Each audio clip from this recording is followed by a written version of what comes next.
Alright, well, I think I got my tripod fixed so the camera won't be flopping around like in my last video that I did with the AWI update.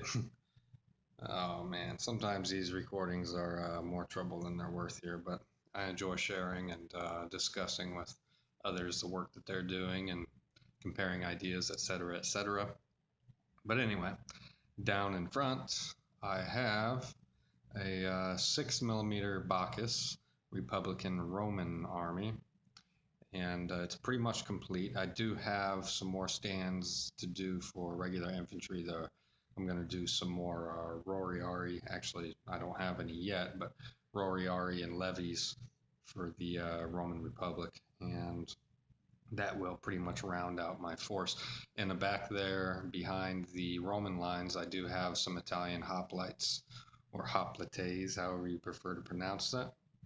That can be used as either allies, but I have an entire Italian hill tribe army that I need to do that will represent Illyrians, Samnites, whatever I choose them to be, and also what they're really built for is Syracuse. So, but they can be intermingled there with a couple different army options, and that will make each of those armies unique. But it can be fielded as either as any of those factions actually. So we'll go ahead and take a look at what we got down here.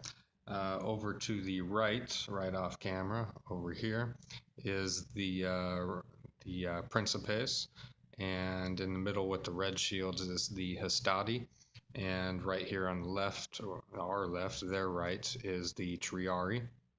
And as always, these are based on 40 millimeter wide bases, infantry on 20 millimeter deep. That way I can also use this as a DBA army.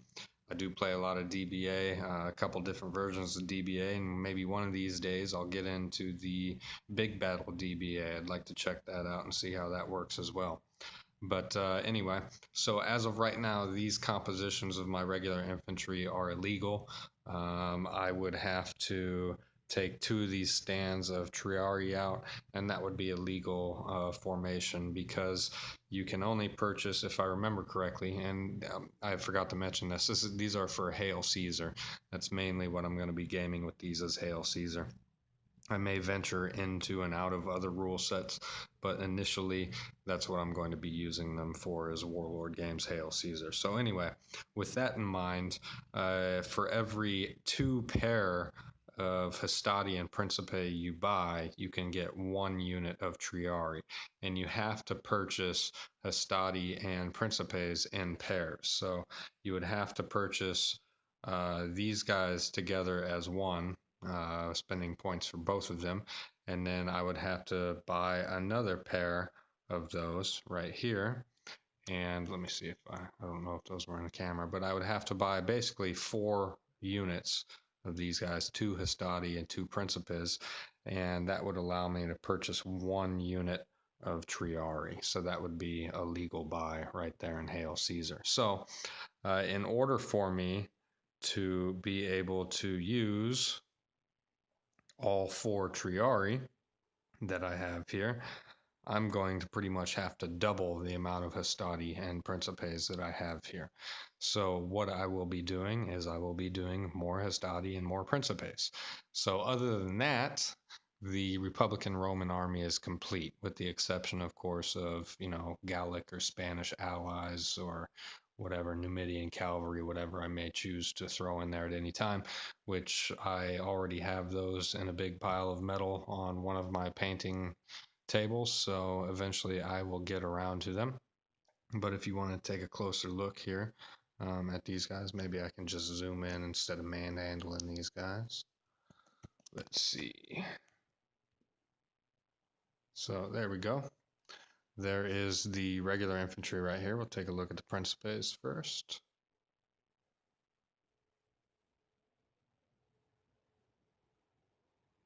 And there it is, sort of a zoom there, sort of a focus. So that's them.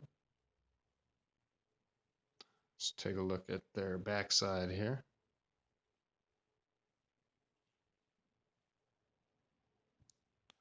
And now we can take a look at the Hastati. I like the way the red came out on these guys. I think it came out nice and thick. good layers. That's the hastati right there. They have the pilums. Pila, I guess, is the plural. They have the pila. So that's them. And I did not paint their sword scabbards, I just noticed. Lovely. It's always a picture or a photograph that you take of your miniatures that you see when you notice that you missed something or made a mistake. And trust me, I make plenty of mistakes and miss uh, never-ending objects. It's non-exhaustive. So here is the Triari or Triarii with their blue shields, and they have linked chainmail armor on as well. There we go. That focus looks a little better.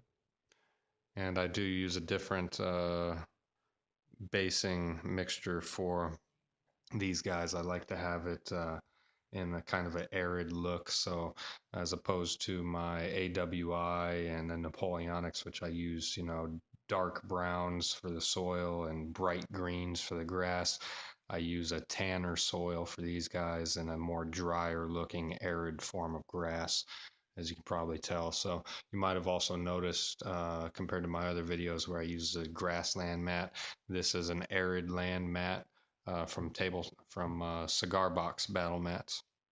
Their arid version, it's plush as well, so it has the the furry, the fleece. There you go. That's the word I was looking for. The fleece material.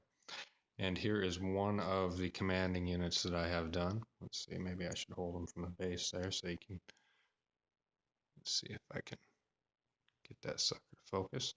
So I used a couple spare Triari that I had and glued them around as his personal bodyguard.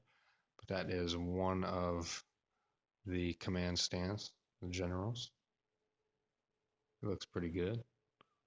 I was happy with the way he came out. And now we can slide it on over here. Take a look at the equites. And I have 3 small units of equites so far. I do have, I could probably do 3 more units here, but I didn't want to paint them up unless, it would be a good unit composition to have in terms of comparison to the rest of my forces. When I increase the size of the Principes and Hastati, I very well may paint the rest of these up so I can have some more Roman cavalry. But that is the Roman equites. And I have 3 of those units. And then we have another command stand here. This is, I think, more than likely going to be like my main general, at least the majority of times here. You can see he has a bodyguard and a standard bearer with him. So that's him. I was pretty happy with the way he came out.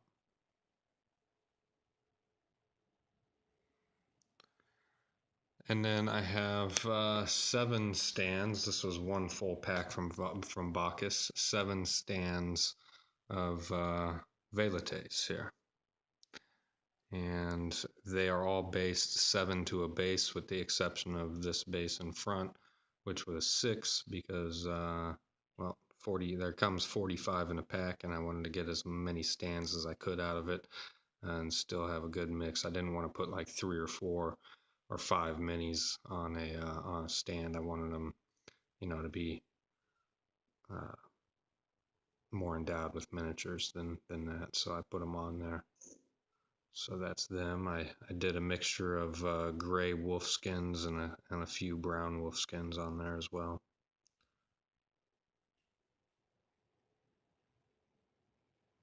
And there is, like I said, 7 stands of the velites there. So now let's take a trip back over to this side. Make sure my camera is not going to fall over. And here is my Italian infantry, Italian hoplites. And I was rather intimidated by starting these guys off. I didn't know how they were going to come out. Mainly it was the shields that I was kind of nervous about. I think they look pretty darn good for tiny little 6mm shields. Of course, obviously, I'm sure you can tell I did not use shield transfers. I painted these by hand. and some of the colors are not showing up here, like this guy right here in the middle with the white shield. He has a light blue star on there. Macedonian star, I guess, is what it would resemble the most. But you can't really see it on this camera. In real life, you can see it a lot better than what it comes out on here. But you can see a mixture of colors and bronze shields in there. I think they came out rather nice. I like the feathers on their helmets as well. They look really cool. And here's the other stand, another stand of them.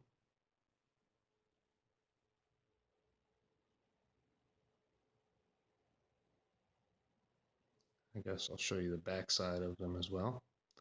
I kept it to about 4 or 5 different color tunics. Give them a good mixed look there. And as you can see, I did these guys 3 deep as opposed to the Romans, which were 2 deep. And here's the third stand that I have completed. And that's them. Now, this is not a full unit size right here. What I actually have, and this is going to be the Syracusan guard unit right here. And I wanted to have them stand out and differentiate them. They're not complete. I still got to finish these guys up, obviously. Paint the feathers on their helmets, bronze tips, the flag on that line marker in the corner model there. But for the most part, they're done, and obviously I need to base them as well. But anyway, so a full unit of these hoplites will actually also include another 20 millimeter base side by side, and that will be a full unit for Hail Caesar. When I play DBA with these guys, this will be one full unit, a 40 millimeter wide base. But when I play Hail Caesar, it will be a 60 millimeter wide base. So all those other 3 units of hoplites that I just showed you, I still need to complete a 20 millimeter wide base to make them a full unit. And like I said, the reason I didn't go ahead and just base them all on 60 millimeter wide bases is because I wanted to be able to split them to use them for DBA. And that was my reasoning behind that. I do a whole lot of special ed stuff, man, here, and it just, creates a whole lot more work for me. But, I want to do it the way I want them. And I really, it doesn't bother me whether or not people have matching forces because I can usually supply the forces for both sides for whatever era I may be gaming in, whether it's AWI, ACW, Napoleonics, whatever. I collect multiple forces for each of those eras. So the reason I chose that is because, as you know, if you play Hail Caesar, all the Roman units, even in the Imperial era, are going to be small sized, and the hoplite units are going to be regular sized. So there needs to be a difference in basing width between those. So when you have contact between a Roman unit and an Italian hoplite unit or a Greek hoplite unit, whatever faction you may be facing, there's not going to be an equal width between those. Let me move this up here.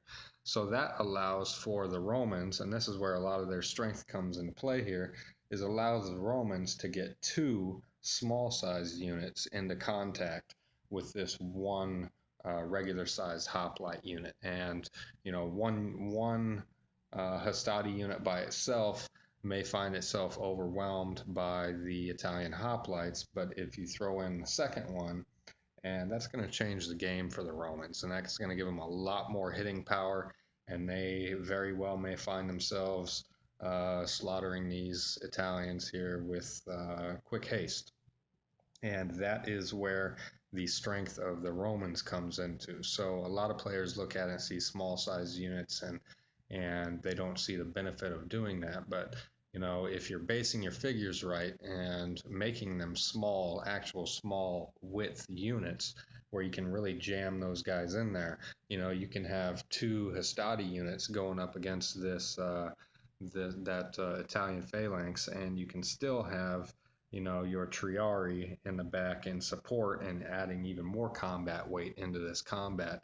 And the resolution will be quick and nasty, usually in favor of the Romans. So playing the Romans in Hail Caesar takes a little bit of experimentation. You got to read the rules, know the rules, just like any other game. But in terms of Hail Caesar and the Romans, they are even more unique than the rest of the factions, I think. And I really enjoy playing the Republican era. I don't know why so many players, when they do Romans, they choose to do the Imperial era. In my book, in my personal opinion, the uh, the Republican era is just so much more entertaining. They got themselves into so much trouble, and they lost a lot of battles. They won a lot of battles. This was in the fight for their lives. This is when they were trying to hold on and create their Roman civilization and bring it to the glory that was Rome. By the time they hit, the imperial war machine, it was just that. It was a war machine. They slaughtered everything pretty much in their path. There wasn't much that could stand up to them. And it was just the same story over and over again whenever they ran into somebody and fought them in a war or battle. So like I said, in my opinion, there's just so much more entertainment value that you can get out of the Republican era. You can have them, fight the Samnite Wars, wars all across Italy, the wars against Syracuse, wars against the Carthaginians, against the Gauls, the Spanish. There's just so many options there in terms of enemies to fight and the challenge that they were faced with. I think, much greater challenges than they were faced with in the Imperial era. They can fight the Numidians. There's just wide array of possibilities that you can do with the Republican era. So that's why I chose to go with them.